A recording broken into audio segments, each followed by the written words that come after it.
मुंबई सपनों का शहर। अरब सागर के किनारे बसा ये शहर हमेशा से ही उन लोगों के लिए एक चुंबक की तरह रहा है जो दौलत और शोहरत की तलाश में है। लेकिन बॉलीवुड और ऊंची इमारतों की चक्काचौंध के पीछे एक अंधेरा पहलू भी है। परछाइयों और फुसफुसाहटों की दुनिया, मुंबई का अंडरवर्ल्ड। भीड़ भाड़ वाले बंदरगाहों से लेकर ग्लैमरस फिल्म इंडस्ट्री तक, अंडरवर्ल्ड ने शहर के ताने बाने में अपनी जड़ें गहरी जमा ली हैं। ये पावर, करप्शन और वायलेंस की दुनिया है, जहां लॉयल्टी की परीक्षा होती है और बिट्रेयल एक कांस्टेंट थ्रेट है। मुंबई अंडरवर्ल्ड का इतिहास स्मगलिंग, एक्सटॉर्शन और मर्डर के धागों से बुनी एक जटिल कहानी है। ये एम्बिशन और ग्रीड की कहानी है, उन लोगों की जो मामूली शुरुआत से उठकर खूंखार और रिस्पेक्टेड फिगर्स बन गए। मुंबई अंडरवर्ल्ड को समझने के लिए शहर के अंदरूनी हिस्सों में जाना होगा, उन अंधेरी गलियों और छिपे हुए अड्डों को खोजना होगा जहां डील्स होते हैं और जिंदगियां बर्बाद होती हैं। ये एक सीक्रेट वर्ल्ड के दिल की यात्रा है, जहां सही और गलत के बीच की रेखाएं धुंधली हो जाती हैं और सर्वाइवल ही एकमात्र कानून है।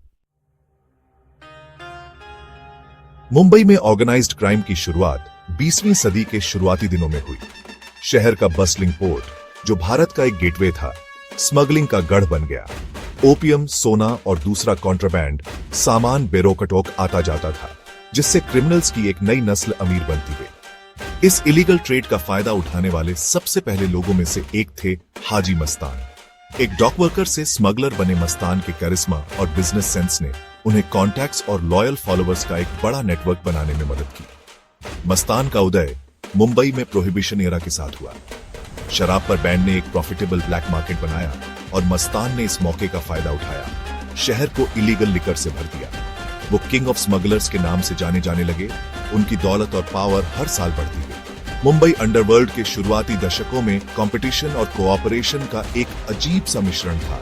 गैंग्स, जो अक्सर जातीय आधार पर बंटे होते थे, शहर के अंडरवर्ल्ड पर कंट्रोल के लिए आपस में लड़ते थे। लेकिन जब उनके इंटरेस्ट्स मिलते थे तो वो अलायंसेस भी बनाते थे, ये जानते हुए कि प्रॉफिट सबके लिए काफी है। 1960 और 70 के दशक में मुंबई अंडरवर्ल्ड में एक बदलाव आया। जैसे जैसे स्मगलिंग ट्रेड कम हुआ, गैंग्स ने अपना ध्यान प्रॉफिट के नए तरीकों की ओर लगाया, जैसे एक्सटॉर्शन और कॉन्ट्रैक्ट किलिंग। शहर का बूमिंग रियल एस्टेट मार्केट भी एक प्राइम टारगेट बन गया। गैंगस्टर्स जमीन हथियाने और कंस्ट्रक्शन कॉन्ट्रैक्ट्स हासिल करने के लिए इंटिमिडेशन और वायलेंस का इस्तेमाल करते थे। ये दौर ब्रूटल गैंग वॉर्स से भरा था, क्योंकि अलग अलग फैक्शन सुप्रेमेसी के लिए लड़ रहे थे।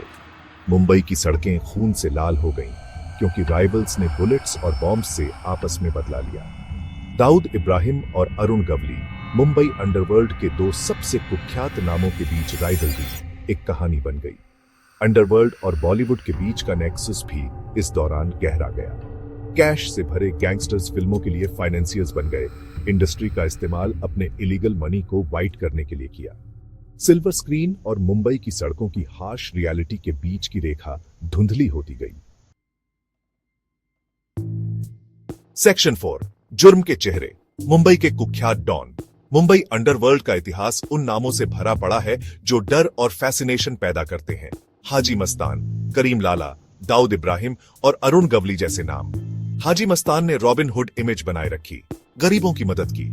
करीम लाला ने डॉक्स पर राज किया। दाऊद इब्राहिम ने एक विशाल क्रिमिनल एम्पायर बनाया। अरुण गवली ने खुद को प्रोटेक्टर के रूप में पेश किया और दाऊद के गैंग से क्लैश करता था। सेक्शन 5, एक शहर का अदम्य साहस, असर और प्रभाव। मुंबई अंडरवर्ल्ड ने क्राइम, ग्लैमर और वायलेंस के अपने पोटेंट ब्लेंड के साथ शहर के कल्चर और सोसाइटी पर एक गहरा निशान छोड़ा है। ये अनगिनत किताबों, फिल्मों और टेलीविजन शोज का विषय रहा है। हर कोई इस हिडन वर्ल्ड के एल्यूर और टेरर को कैप्चर करने की कोशिश कर रहा है। अंडरवर्ल्ड का इन्फ्लुएंस मुंबई के स्ट्रीट लिंगो, उसके म्यूजिक और यहां तक कि उसके फैशन में भी देखा जा सकता है। गैंगस्टर्स की कहानियां, जिन्हें अक्सर रोमांटिसाइज किया जाता है, शहर के फोल्कलोर का हिस्सा बन गई हैं। अंडरवर्ल्ड की मौजूदगी का मुंबई के इंस्टीट्यूशंस पर भी बुरा असर पड़ा है। करप्ट पॉलिटिशियंस, पुलिस ऑफिसर्स और बिजनेसमैन ने अक्सर गैंगस्टर्स की एक्टिविटीज से आंखें फेर ली हैं या पर्सनल गेन के लिए उनके साथ मिले हुए हैं। क्राइम और करप्शन के इस नेक्सस ने पब्लिक ट्रस्ट को कम किया है और शहर के ग्रोथ में बाधा डाली है। सेक्शन 6 कानून का लंबा हाथ, क्रैकडाउन्स और बदलाव। 1980 के दशक के अंत और 1990 के दशक के शुरुआती दिनों में लॉ एनफोर्समेंट एजेंसीज ने मुंबई अंडरवर्ल्ड पर क्रैकडाउन करने के लिए एक कंसर्टेड एफर्ट किया। दाऊद इब्राहिम और उसके गैंग द्वारा रची गई 1993 की मुंबई बॉम्बिंग्स एक टर्निंग पॉइंट साबित हुई। डीके आर्या और राकेश मारिया जैसे ऑफिसर्स की लीडरशिप में मुंबई पुलिस ने गैंगस्टर्स के खिलाफ कई ऑपरेशंस शुरू किए। उन्होंने अंडरवर्ल्ड के फाइनेंशियल नेटवर्क्स को टारगेट किया, एसेट्स जब्त किए और उनके ऑपरेशंस को डिसरप्ट किया। हालांकि अंडरवर्ल्ड एक हाइड्रा हेडेड मॉन्स्टर साबित हुआ। जैसे जैसे पुराने गैंग्स डिसमेंटल होते गए, नए गैंग्स उभरते गए, अक्सर ज्यादा सोफिस्टिकेशन और रूथलेसनेस के साथ ऑपरेट करते हुए। क्राइम का नेचर भी इवॉल्व हुआ। साइबर क्राइम, एक्सटॉर्शन और रियल एस्टेट स्कैम्स ज्यादा प्रेवलेंट हो गए। सेक्शन 7 अंडरवर्ल्ड की गूंज 21वीं सदी में मुंबई। मुंबई अंडरवर्ल्ड में भले ही वो पावर न हो जो कभी थी, लेकिन उसकी प्रेजेंस अभी भी शहर में महसूस की जाती है। गैंग वॉर्स और ओपन वायलेंस भले ही कम हो गए हों, लेकिन अंडरवर्ल्ड बदलते समय के साथ ढल गया है। शहर पर अपनी पकड़ बनाए रखने के लिए नए तरीके अपना रहा है।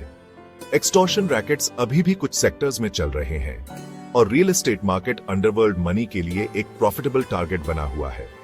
क्राइम, पॉलिटिक्स और बिजनेस के बीच का नेक्सस अभी भी फल फूल रहा है, भले ही वो ज्यादा डिस्क्रीटली हो।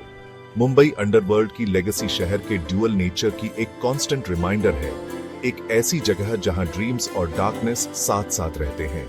ये ह्यूमन स्पिरिट के रेजिलियंस का प्रमाण है, अच्छाई और बुराई दोनों के लिए। मुंबई अंडरवर्ल्ड की कहानी शहर की ही तरह कांस्टेंट एवोल्यूशन, एडेप्टेशन और सर्वाइवल की कहानी है।